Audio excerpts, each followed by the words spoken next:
This video is sponsored by V-Guard. क्या मानते हो? मेरे हिसाब से हो जाएगी सर। क्या सरकार रिपीट, क्योंकि एज़ कम्पेयर टू बीजेपी और कांग्रेस का ही यहाँ पे चल रहा है। तो जो बीजेपी है, मेरे को जब मैं 2014 के बाद से देखता हूँ तो मेरे को एज़ कम्पेयर टू पहले, क्योंकि मैं जब छोटा था मैं देखता था हमारे यहाँ पे रोड्स नहीं थी, तो इंफ्रास्ट्रक्चर डेवलपमेंट तो बहुत ज़्यादा है। तुम पैदा कब हुए? मैं हुआ था 2005 में। और 3 से ही बीजेपी की सरकार है। तुमने कब देखा बचपन में? 2014 में इतना मेरे को पता है कि मेरे घर के सामने रोड्स नहीं बनी हुई तुम थी। जब पैदा हुए तो बीजेपी की 2 साल की सरकार हो चुकी थी। तो छोटे पर भी इन्हीं की सरकार थी। अभी ऊपर बीच में वो 1.5 इयर्स के लिए कांग्रेस गवर्नमेंट थी, तो वो तो मैंने देखी है ना सर। आपको ही पता है वो क्यों गिरी है। तो अब वो कहीं ना कहीं ये है कि मेरे को ऐसा लगता है कि इस बार रिपीट हो जाएगी। क्यों गिरी वो सरकार? सर बेसिकली ये होता है कि अगर आप अपने ही वालों को खुश नहीं कर सकते हो, अपने अपने में लगे हुए हो कि हम ही सबसे ज़्यादा खुश रहेंगे, और पब्लिक के बारे में तो कोई सोचता ही नहीं है। अगर कोई भी एक पॉलिटिशियन बनने जाता है तो तो अगर पब्लिक रियली लाइक इट यार। स्टेबलाइजर का खर्चा टॉप एंड एलईडी टीवी है, स्टेबलाइजर की जरूरत ही नहीं है। अच्छा फिर तो उसकी जरूरत पड़ेगी। इतनी महंगी टीवी लेकर स्टेबलाइजर नहीं लोगे तो फिर प्रार्थना की जरूरत तो पड़ेगी ही ना। सिर्फ एक फ्लक्चुएशन आपकी महंगी एलईडी टीवी के पार्ट्स को डैमेज कर सकता है। उसे सुरक्षित रखें V-Guard स्टेबलाइजर के साथ। V-Guard, India's number 1 stabiliser. के बारे में बीजेपी ने सोचा था तो उसे इतनी सीट क्यों नहीं मिली कि उसकी दूसरी सरकार को गिराने की जरूरत पड़ी? तो सर वो यही हो गया था ना कि जैसे कि अभी ये वादे कर रहे हैं, फॉर एग्जांपल आगे जाके ये पूरे नहीं करेंगे तो वो कांग्रेस गिरा देगी इनको, अगर ये जीतते हैं तो। जैसे इन्होंने कांग्रेस को गिरा दिया था थोड़े टाइम पहले। चलो ठीक है, अपनी अपनी। आप क्या समझ रखते हो? मैं तो बहुत बुलिश हूँ उस पर, क्योंकि जैसा कि आप देख सकते हैं जेफरीज की रिपोर्ट अगर कहती है अगर बीजेपी हटी तो 25% मार्केट करेक्शन अपन देख सकते हैं, वो भी निफ्टी में। मिड कैप स्मॉल कैप तो और 50% करेक्शन दे सकते हैं। तो उसकी गवर्नमेंट एक इन्वेस्टर्स के लिए अच्छा अपॉर्चुनिटी है, लेकिन बीइंग एंड ट्रेडर अपन को पोजीशंस बनाए रखना चाहिए। मतलब क्या बोल रहे तुम यार? भैया आपका क्वेश्चन है ना कि वो उसकी रिपोर्ट में, किसकी रिपोर्ट में? बीजेपी में आपका क्या वो था पॉइंट ऑफ अरे हम यार पूछ रहे हैं तुम्हारा मुद्दा क्या? तुम निफ्टी और शेयर मार्केट बता दिए झट झट झट झट। अच्छा ठीक है।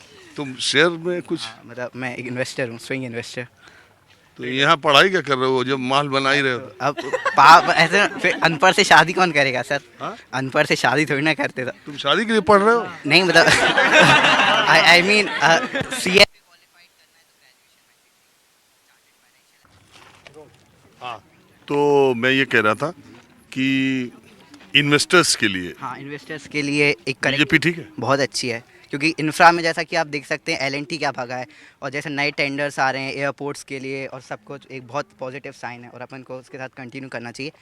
बाकी रेस्ट तो भगवान पे। तुम यार रेस्ट तो भगवान पे है। तुम्हें L&T कैसा भागा है, ये क्या हुआ? शेयर मार्केट भगा रहे हो? सुनो एक मिनट। और मोदी जी कहते हैं हमारी सरकार गरीबों के लिए काम करती है, तो उनके ऊपर आरोप। मैं भी गरीब हूँ सर, हम सब गरीब सर, उसके सामने क्या। तुम शेयर मार्केट में कितना इन्वेस्ट किए हो? कैपिटल बताया सुना जाता सर। मतलब हाँ एक अच्छा डिसेंट अमाउंट, मतलब मैं AUM मैनेज करता हूँ, बहुत होगा तो ठीक है सर। तो शॉर्ट टर्म इन्वेस्टमेंट करते हो या लॉन्ग टर्म? पापा लॉन्ग टर्म करते हैं, मैं करेंटली शॉर्ट टर्म पे करता हूँ। तुम एक्स्ट्रा इंट्राडे करते हो क्या? नहीं, इंट्राडे जैसे इंडिया की गवर्नमेंट 6% से इंडिया ग्रो होने ही वाला है, पर अगर पॉलिसीज अच्छी रही, सब कुछ अच्छा रहा, इंडिया 10 to 12% रिटर्न आराम से दे सकता है। तो अरे यार पहले बताओ, इंट्राडे तुम ट्रेडिंग? इंट्राडे नहीं, मैं स्विंग ट्रेडर हूँ। स्विंग ट्रेडर इन्वेस्टर मतलब स्टॉक्स को पर्टिकुलरली वीक से लेके मंथली होल्ड करता हूँ जी। थोड़ा बहुत मैं भी जानता हूँ। तो ये बताओ, अच्छा छोड़ो यार ये शेयर मार्केट, ये जुआ भी है, और दूसरी तरफ है जुआ है लेकिन टेक्निकल जुआ है। लेकिन एक बात बताओ, ये जो युवाओं में इस बार की सरकार, मध्य प्रदेश के चुनाव की मैं बात कर रहा हूँ, उसमें क्या तुमको लग रहा है कि ये सरकार मामा की बदलेगी या वही आएगी? मेरे को तो लगता है इस बार तो मामा की सरकार रहेगी, फिर नेक्स्ट टाइम थोड़ा उनको चैलेंजिंग हो सकता है। तुम बताओ। हमारे यहाँ से सरकार तो चेंज होगी, कांग्रेस की आएगी इस साल। मतलब 5 साल में कुछ भी काम नहीं हुआ है यहाँ पे। और मुद्दा क्या है युवाओं का? युवाओं का मुद्दा ये है कि मतलब नौकरी, बेरोजगारी मुद्दा है ना यहाँ का। मतलब प्राइवेटाइजेशन जो हो रहा है वो बहुत बड़ा मुद्दा है आज के समय में। भाई आप ही लोग बोल रहे हो कि मतलब शेयर मार्केट में इतना इन्वेस्टमेंट हो रहा है, ये हो रहा, मैं तो खुद लगाया हूँ भाई पैसा। किसमें?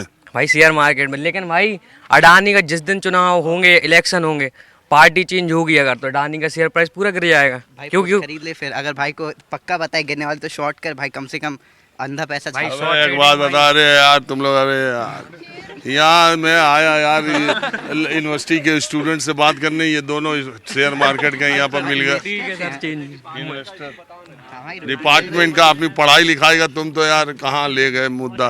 देख रहे हो बेटा, तुम भी तो नहीं है शेयर से कोई तुम्हारा ना। पॉलिटिक्स भी नहीं आता मुझे ज़्यादा। हमारे यहाँ का सर वॉशरूम चेक कर, मतलब रहने दो। अच्छा छोड़ो, हाँ बताओ बेटा आपका नाम क्या है? श्रुति जैन।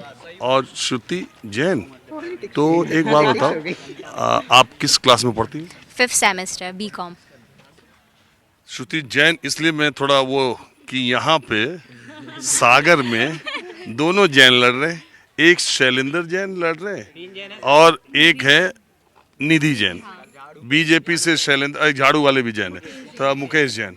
तो शैलेंद्र जैन जेठ है और निधि जैन उनकी बहू है, उनके सगे भाई की वाइफ है, और दोनों कांग्रेस और बीजेपी से लड़ रहे हैं।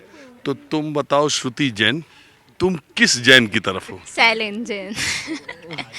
बीजेपी? यस। तो तुम बीजेपी की तरफ हो या शैलेंद्र जैन की तरफ? शैलेंद्र जैन की तरफ से। क्यों? सर क्योंकि मेरी फैमिली उनको जानती है, तो काफ़ी अच्छे रिलेशन है, तो ऐसे पर्सनल लेवल पे भी हम लोग जानते हैं ऐसे उनको। और तुमको क्या लगता है कि मध्य प्रदेश में किसकी सरकार आएगी? यूथ्स क्या मानते हैं और जानते हैं? सर पॉलिटिक्स का तो ज़्यादा पता नहीं, पर लगता है इस बार बीजेपी ही आएगी। और तुम बताओ सर कांग्रेस आएगी। किस वजह से? मतलब आना चाहिए, लेकिन सर कांग्रेस ने ना सर कुछ वादे भी नहीं किए हैं। उनकी जो वादे आए हैं ना, 5 वादे उनने किए हैं, उन वादों पे नौकरी का सर उन्होंने कुछ मतलब पक्का नहीं किया है अपनी बातचीतों में कि हम ये करेंगे वो करेंगे, किसानों का कर्ज माफ़ करेंगे, लेकिन नौकरी का उन्होंने कुछ पक्का नहीं हुआ है। और रही बात भाजपा की, तो भाजपा का सर अभी यहाँ पे घोटाला भी हुआ था सर। घोटाला किस चीज़ का? अपना ये पटवारी वाला। भैया ने भी दिया था सर हमारे पेपर, उनका भी सर रह गया। और भैया की लाइब्रेरी में जो बच्चा पढ़ता था सर, जिसका नॉलेज 0 था सर, उसने सर मतलब उसका सिलेक्शन हो गया सर। तो पूरी लाइब्रेरी में सर वो एकदम फेमस हो गया कि इसका सिलेक्शन कैसे होगा। सामने मतलब खुद देखा कि आखिर चल के आ रहा है। उसको बाद में पकड़ा, उससे पूछा, दबाव उस पर डाला, उसने बताया भाई 20-20 लाख रुपए में बटी हुई थी टिकट। हाँ, तो ये युवाओं के बीच में मुद्दा है? मुद्दा है सर, क्यों नहीं है सर। अब रोजगार यही है ही नहीं है सर, कुछ कमाने खाने। तुम बताओ बेटा। सर वही है, स्टूडेंट्स को तो मेन यही रहता है जॉब का ही, तो जो एम्प्लॉयमेंट जितनी ज़्यादा होगी उतना हम लोग को अच्छा होगा। तो इस बार के चुनाव में तुमको क्या लग रहा है? सर चेंज होगा, रिपीट होगा? मेरे अकॉर्डिंग तो रिपीट होगा, बट चाहती तो नहीं हूँ कि हो। चाहती नहीं हो कि रिपीट हो, लेकिन होगी। हाँ। इसकी क्या वजह है? सर देखकर लग रहा है, मतलब जैसे अभी वो चल रहा है सब लोग, मतलब हाँ ये प्रचार वगैरह चल रहा है, उसके अकॉर्डिंग तो लग रहा है कि होगा। हाँ, क्या बोल रही? नहीं सर, कुछ बोल रही? इन्वायरमेंट की वजह से लग रहा है कि जैसे बीजेपी फिर से उसका शोर प्रचार। हाँ यस सर। माहौल बनाया अभी। तो नहीं, शोर प्रचार अलग चीज है, जनता के दिमाग में बात क्या है? जनता के दिमाग में भी बीजेपी ही है। इसकी क्या वजह है? तुम्हारे दिमाग में बीजेपी है। हाँ हाँ तो क्यों है? सर वो नहीं पता, लेकिन मतलब इतना पॉलिटिक्स में तो मुझे नॉलेज नहीं है। अरे लेकिन तुम्हारे दिमाग में बीजेपी है तो क्यों है? सर क्योंकि मतलब कुछ अच्छा काम भी किया है उन्होंने। क्या? अब सर लगता देख के तो सर इतना नहीं पता, लेकिन प्रचार देख के लगता है? हाँ, शोरगुल देख के लगता है कि बीजेपी ने अच्छा किया। तुमको समझ में या जानकारी में? इतना जानकारी नहीं है ना, इतना समझ में आता है कि मतलब क्या हुआ क्या नहीं हुआ।